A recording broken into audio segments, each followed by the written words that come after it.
All right, guess who just stopped by Knowledge Society headquarters, came to visit me? Gary V. What up, my man? What's up, man? What's up? You I know ready? you're a busy man. You ready for some fire? We're talking some Jets and Knicks and everything good. Virtual reality, we're gonna talk about entrepreneurship.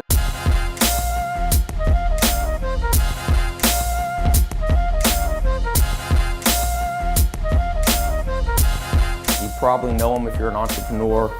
Got 2 of his books here we're gonna talk about, and also a 3rd one that comes out in just a few months here. I'm gonna do a little giveaway too for people who give the best comment. I'm gonna give 10 or 20 of his new books away.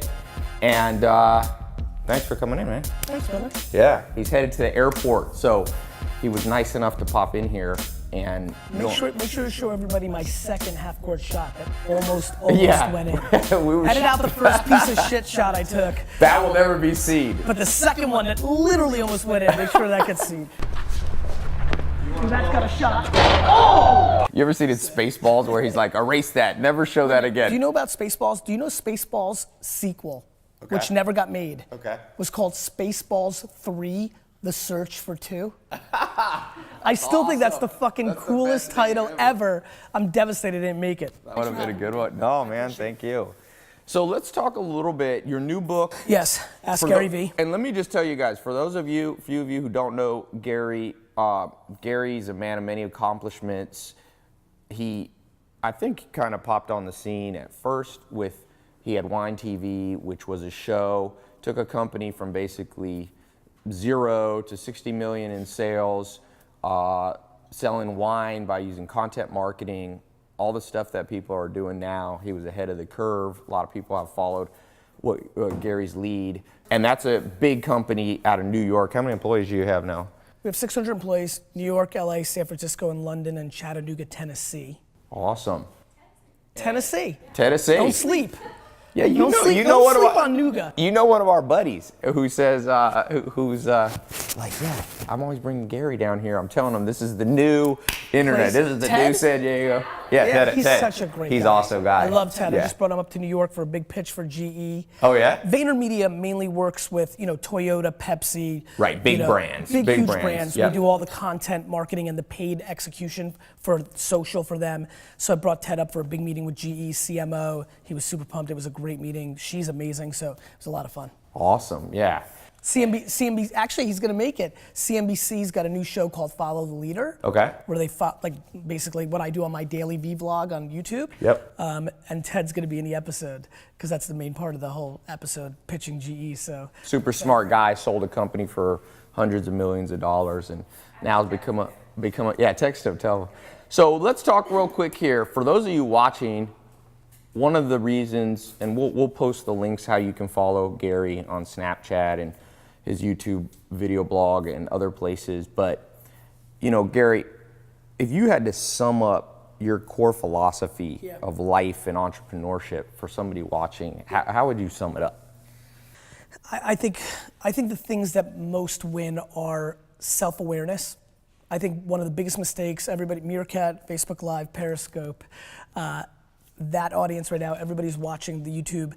I think the biggest mistake most of us make is we hope who we are instead of auditing who we are. Okay. Like everybody wants to be somebody. Like, look, I really want to be the fucking quarterback of the New York Jets, but truth is, I don't have it like that. I don't have those pieces, and I think everybody believes that they can be an entrepreneur or business person, and the truth is, there's a ton of kids right now who could be the number 2 or the number 3 or number 4. The number 6 guy at Facebook made a fuckload of money. Yeah. And right now, that guy and that gal, because of all the entrepreneurship talk, is trying to start a company. Yes. And so we're living through a time where self-awareness is not being deployed enough because people are chasing a narrative. And so I'm pushing a lot of people to step back and, what are you good at? You're gonna read more books this week than I'm gonna read in my life. You're good at that, but it's the truth. You're good at that, I'm not. It's not how I consume information. So I think, look, I suck at 99% of stuff. I suck shit at 99% of stuff. What I figured out was I'm a salesman, I'm a storyteller, and probably the one little special thing I have, and it's my next philosophy, is I understand where consumers are gonna go, usually before other people. And so I've been yelling about Snapchat for 3 years, and then I watch it. Right now I'm paying attention to Musical.ly. Will it go? Will it not? I'm not sure. Yik Yak a year ago, it didn't go.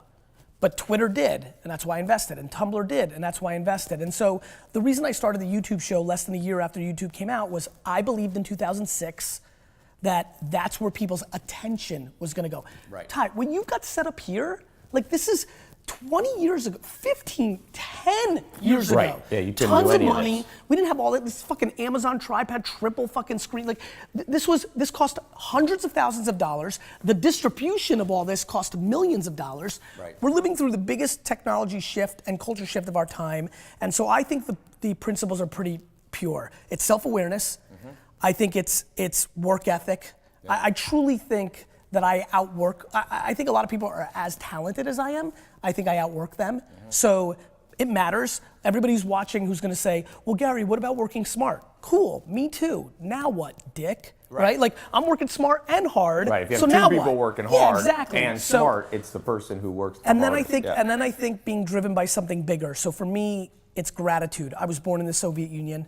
I had nothing. I got lucky. And that's what it's, I know a lot of my friends who watch me work hard for 20 years hate when I say I'm lucky, but it's true. I was born in a communist country. During that little one window when I was a kid, America was able to make a deal with Russia and get some people out. I was part of that. And I went from the place where entrepreneurship was the worst to a place where it's the best. I'm grateful for that. And so that drives me as well. Yeah, and I would say there's a great book called The Self-Made Billionaire Effect. And one thing that when I listen to you talk, one of the attributes of highly effective people is they can hold seemingly opposing ideas in their mind without getting confused. So for example, a seemingly confusing idea is it's luck and it's hard work. Some people will say, well, how can you say it's luck and hard work? Well, it's possible for two things to be operating at the same time. I'll tell you the thing that I'm thinking right now. Like while we're having this interview, I don't know how many of you have like separate streams in your brain. As I'm focused on listening and making sure I answer the questions and doing our thing, I'm thinking, okay, Ty and I haven't integrated a whole lot. There's a ton of fucking people watching me for the first time. And this is gonna be really funny because I always love my first time to a new audience because there's people that love me and they hate me, and it's based on two opposing views. One, I think I'm as egotistical as it gets. I equally believe that I have more humility than anybody I've ever met. And I'm pushing so hard between ego and confidence and humility that depending on the series of questions that happen in this 20 minutes, 65% of this audience is gonna be like, that's my motherfucker, how do I follow Gary Vee? 35, I'm like, fuck that dude. And I'm always fascinated by that. And so when you bring up that opposing thing, I do think about luck and hard work. I do think I outworked everybody. I do recognize serendipity matters. First of all, you were born a human. Let's start with, we could have been fucking ladybugs. Like, you know how pumped I am that I'm a person? No, This is gonna be the caption. No, seriously. Are you happy you're not a ladybug? No, but wait a minute. I know everybody's laughing right now, but I want everybody to understand something. It's a good all point. of you laughing behind this camera, do you know the math around becoming a human? Like your mom and dad have to have sex at the right 100th of a second, that all that fucking sperm, like the math is insane. So first of all, I'm fucking pumped because I could have been a tree or a basketball or some horse shit like that. Number two, basketball, you're not born. I am sure of that. Like people, like I'm watching the stream right now and people are like complaining like, oh, like this sucks. And like I get fucking 10,000 email a week saying, this didn't work out for me, or my favorite, Uber stole my idea. Fucking ideas. Like I don't even want to get on ideas. Like everybody, like it's only execution, right? Everybody's, let me give you the 30 big ideas. Ready? The smart refrigerator. You want to build $1 trillion business? You want to own 800 of these homes and 7,000 of those cars and 4 sports teams? Here it is. It's called the smart refrigerator. Everybody's gonna have a refrigerator in their kitchen.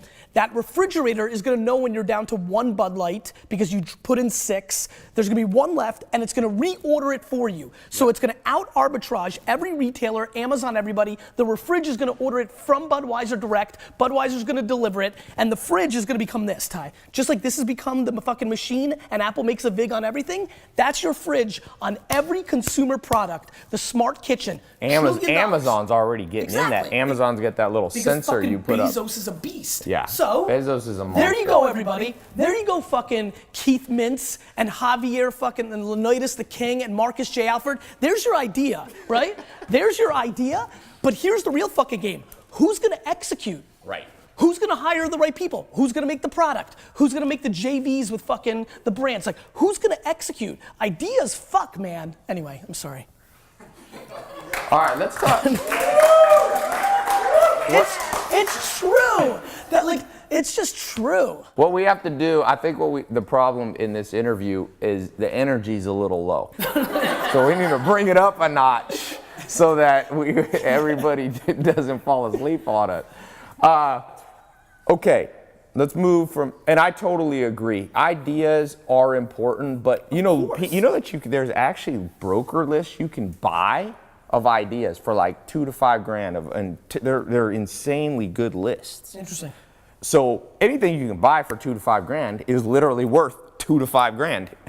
But a company that you built that runs the smart refrigerator or personalized medicine is another big one. You can't buy these; they haven't been created. Therefore, like Elon Musk said, I've gotten to hang out. This is my third time with Elon Musk, and one of my favorite Elon Musk quote. He says, "You get paid in proportion to the difficulty of the problem you solve." So a lot of people are out there like, "Hey, I solved the problem.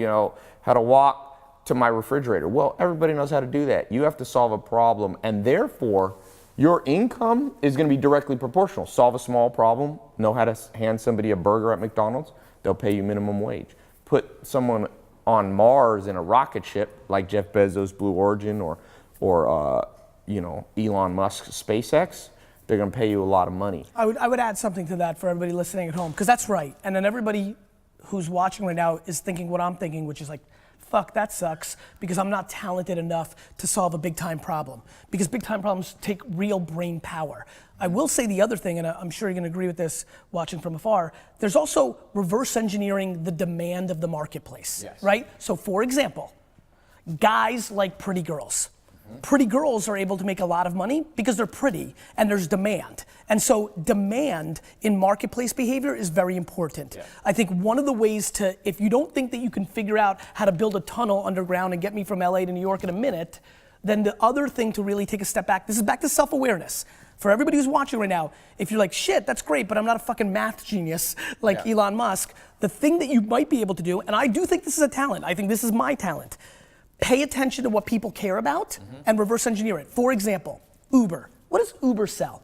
Uber sells time. Right. Uber doesn't sell transportation. Uber sells time. Everybody here, no matter their income level, cares about time because we now live in a 24/7 world. So if you make that your religion of a market that matters, building products and services that buy time and sell it back to people is probably, in my opinion, the quickest path to real financial success in the next decade for the average to above average operator and thinker, because it's going to be such a big space. Yeah, totally agree. And the thing about that, in terms of how much talent, Warren Buffett says if you have over 130 IQ, you can sell a lot of it. You don't need it. The average self-made millionaire is 125, 130 IQ, which is sharp, but not. So if you're watching this, if you're figuring out how to do Facebook Live and YouTube, you're probably already at that sharp enough level. What really differentiates you are some of the things you said. Pattern recognition.